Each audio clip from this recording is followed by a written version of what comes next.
മഹാത്മജിയുടെ പാദസ്പർശത്താൽ ധന്യമായ വഴി നടക്കുന്നതിനു വേണ്ടി ലോക പ്രശസ്തമായ സത്യാഗ്രഹം നടത്തേണ്ടി വന്ന പട്ടണമാണ് വൈക്കം.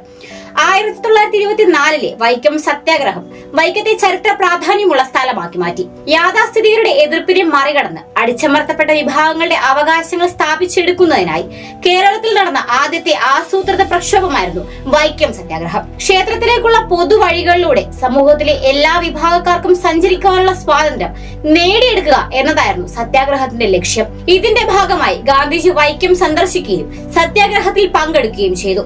ഗാന്ധിജിയുടെ സന്ദർശനം വൈക്കത്തെ കൂടുതൽ പ്രസിദ്ധമാക്കി മാറ്റി.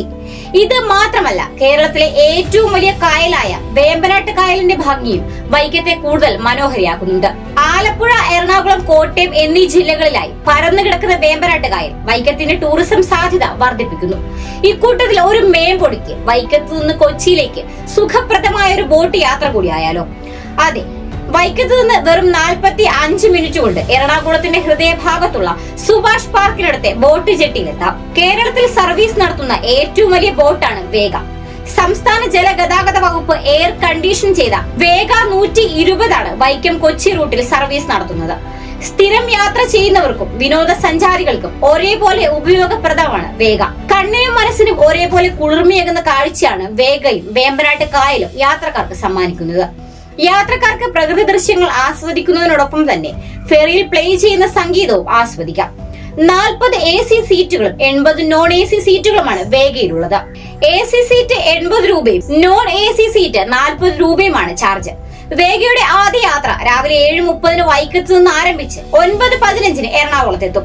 മടക്കയാത്രയിൽ എറണാകുളം ജെട്ടിയിൽ നിന്ന് വൈകിട്ട് 5:30 പുറപ്പെടുന്ന ബോട്ട് 7:30 മുൻപ് വൈക്കത്തെത്തും. വൈക്കം ബോട്ട് ജെട്ടിയിൽ നിന്നും പുറപ്പെടുന്ന വേഗ 120 അരൂർ തേവര കായൽ വഴിയാണ് കൊച്ചി ജെട്ടിയിൽ പ്രവേശിക്കുക. കൊച്ചിയിൽ നിന്നും ഫോർട്ട് കൊച്ചിയിലേക്ക് ധാരാളം ബോട്ട് സർവീസുകളുണ്ട്. കുറഞ്ഞ സമയം കൊണ്ട് ട്രാഫിക് ബ്ലോക്കിൽ പെടാതെ സഞ്ചാരികളുടെ പറുദീസയായ ഫോർട്ട് കൊച്ചിയിൽ എത്തിച്ചേരാം. കണ്ണിനും മനസ്സിനും കുളിർമയേകുന്ന കാഴ്ചകളാണ് ഫോർട്ട് കൊച്ചി നമുക്കായി ഒരുക്കിയിരിക്കുന്നത്. വൻ വൃക്ഷങ്ങൾ തണൽ വിരിച്ചു നിൽക്കുന്ന കായൽക്കരയിൽ ധാരാളം ചീരമലകളും മീൻ പിടിക്കുന്നവരെയും നമുക്ക് കാണാൻ സാധിക്കും. അവിടെയുള്ള ഫിഷ് മാർക്കറ്റിൽ നിന്നും ആവശ്യക്കാർക്ക് ഫ്രഷായി മീൻ വാങ്ങാൻ സാധിക്കും. ബീച്ചിൽ കുട്ടികൾക്കായി വിവിധ തരം റൈഡുകളും ഒരുക്കിയിട്ടുണ്ട്. കായലോരത്ത് നിർമ്മിച്ചിരിക്കുന്ന നടപ്പാതയിലൂടെയുള്ള യാത്ര വളരെ ആകർഷകമാണ്. പാതയുടെ അവസാന ഭാഗത്ത് കായലിൽ ഇറങ്ങി കുളിക്കുന്നതിനുള്ള സൗകര്യമുണ്ട്. മരങ്ങൾക്ക് മുകളിലൂടെ ചിറക് വിരിച്ച് പറന്നു നടക്കുന്ന പക്ഷികൾ മനം മയക്കുന്ന കാഴ്ചയാണ്. ബീച്ചിൽ നിന്നിറങ്ങിയാൽ തൊട്ടടുത്തുള്ള പ്രശസ്തമായ സെന്റ് ഫ്രാൻസ് CSI ചർച്ച് സന്ദർശിക്കാനാകും. ഒരുപാട് പഴക്കമുള്ള ഈ ചർച്ച് 1503 പോർച്ചുഗീസുകാർ നിർമ്മിച്ചതാണ്. ഇന്ത്യയിൽ യൂറോപ്യൻസ് നിർമ്മിച്ച ആദ്യത്തെ പള്ളിയാണിത്.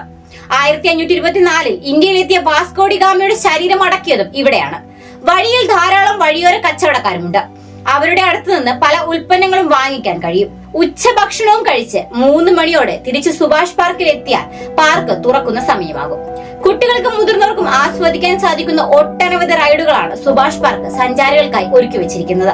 5:30 മണിയോടെ പാർക്കിന് അടുത്തുള്ള ബോട്ട് ചെട്ടിയിലെത്തിയാൽ വന്ന ബോട്ടിൽ തന്നെ തിരിച്ച് വൈക്കത്തെത്താം. പാട്ട് കേട്ട് കായൽ കാറ്റേറ്റുള്ള യാത്ര സഞ്ചാരികളെ ഒട്ടും നിരാശപ്പെടുത്തുന്നില്ല.